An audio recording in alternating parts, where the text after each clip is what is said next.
Much for taking the time to join us this afternoon. It is an honor and a privilege to be here today. It's a special day and an interesting day for me. September 22nd is the day that my mother was murdered, and a memory that's long been with me. And now we have something that's going to add to the memory for September 22nd that I am so excited about. So I don't want to spend a lot of my time in front of you. I want to bring our Premier, our leader, Heather Stefanson, to the podium to speak to you directly.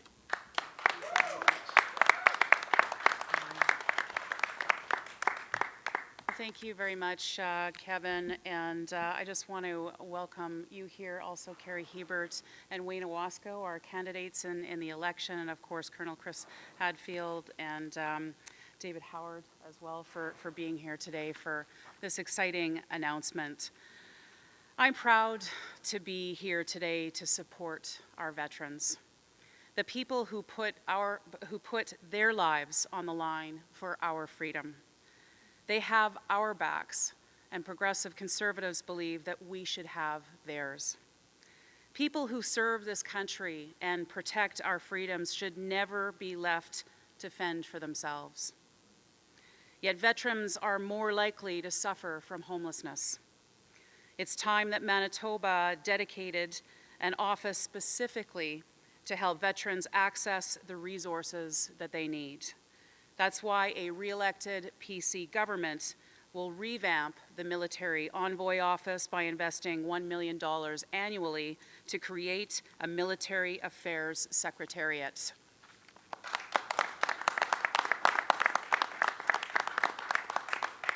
This new office will support veterans through casework and be a direct point of access for veterans to get the assistance with accessing any services that they may require through both federal and provincial programs. And a re-elected PC government will also provide Homes for Heroes with $250,000 to support their sustainability plan for the Winnipeg Kinsmen Veterans Village. This will help them with costs associated with retrofitting and efficiency upgrades, making them more energy efficient. We will continue to do our part to make sure veterans have access to the resources that they need. And I just want to take a moment to thank David Howard and Homes for Heroes for everything that they do for our veterans. This is the least we can do for them because of what they have done for us. And I also just want to say thank you to you in particular, Kevin. Kevin, I remember when he was a city councillor, brought this forward to my attention. And it's because of Kevin working tirelessly with our government and now in his new role that we're here today, and because of everything, obviously, that Homes for Heroes does. And so I really want to just thank Kevin as well for everything that he's done. Thank you, everyone. Thank you, Premier Stefanson. Again, it's an honor to be here today, and I especially am honored to introduce our next speaker, a gentleman that I got to meet who first brought the concept of Homes for Heroes to my attention and the great work that they want to do across our country, and especially right here in Winnipeg, where we have upwards of 150 homeless women and men that served us and served us proudly. So I would like to please welcome to the podium from Homes for Heroes, Mr. Dave Howard. Thank you. First, thanks all of you for coming today. It's important to us, it's important to the charity and the work that we're trying to do across the country. So the media being here today is a big thank you from us, so we do appreciate it. I want to thank the Premier, certainly an incredible supporter of ours and always has been. We're lucky to have that. We can't build without partnerships. We have to have the partnerships of the federal government, the provincial government, and the city, and we have that here, and so I thank you for that. And Kevin, as they said, I mean, Kevin was one of the first people I talked to. He advocated on our behalf at all times to get us land. We almost packed up and left. We have a lot of cities that want us. We build in Calgary, we build in Edmonton, we have a build going on in Kingston, and it was difficult here at the beginning. But Kevin helped us and he got us that land, and it's really important to what we're doing. And sustainability is more critical than ever, and even so more in building homes. Now more than ever, it's essential to consider the impact of your actions on the planet, individually and as a community.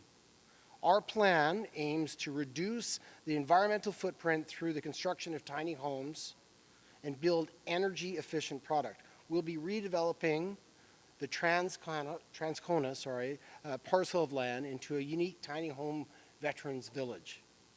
Our program focuses on helping our unhoused veterans transition back to civilian life.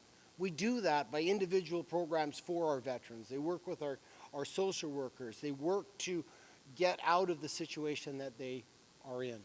So we get them from the street into our villages with help, with support, with wraparound supports that are here in the province already. We get them back to transition to civilian life with jobs, with more permanent housing. This is what we're able to do, and we're having success. We have a village in Calgary, we have a village at Edmonton, as I said, and Kingston and Winnipeg now. I mean, I am so proud of this community. This community loves and adores those that have served. We see it every time that we're here.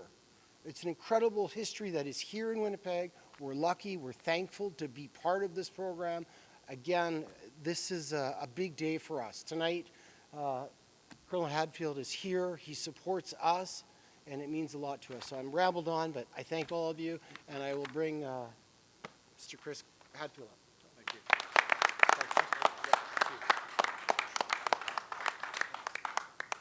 Premier and everybody that's here, I served in the military for 25 years.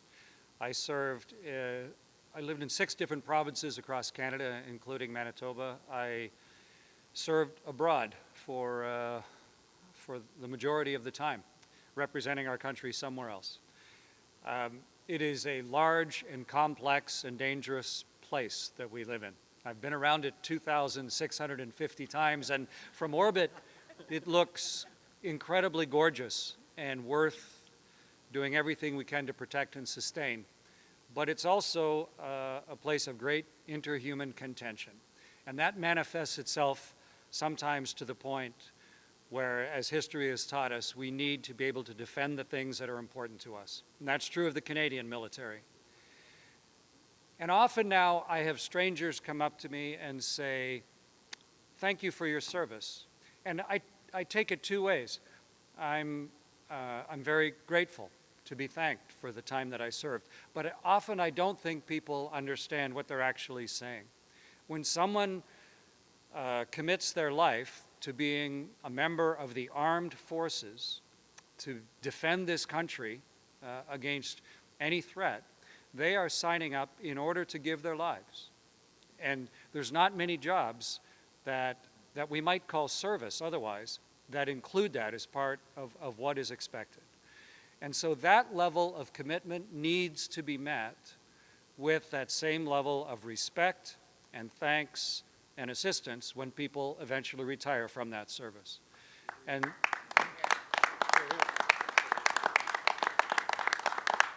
it takes 3 things. It takes, obviously, leadership. Someone who recognizes this is good for the city, it's good for the province, it's good and necessary for the country.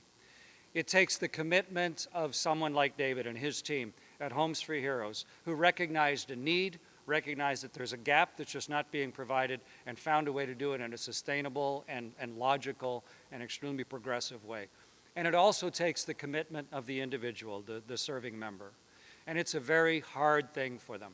But there have already, just in the 2 existing Homes for Heroes communities, there have been a lot of great success stories already. Exactly what it's there for, helping people make the transition from a very unusual set of demands back into a productive civilian life.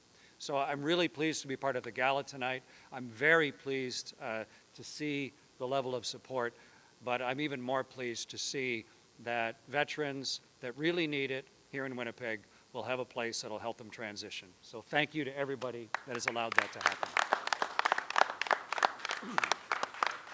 Thank you, Colonel Hadfield. And I should take a show of hands to see who else was singing Major Tom in their head when he first came up. As I said, it's an incredible day. It's something that we have been working on passionately, and I'm honored. And I really can't say enough to our Premier for her support on this when trying to meet with other government officials at the city level. I couldn't get those meetings, but our Premier, with one call, sat down and had that meeting. And then we got David into that office, and here we are today. It took some time, took us a few years, but I will never forget this moment or this day. So I will open it up now to questions for our guest.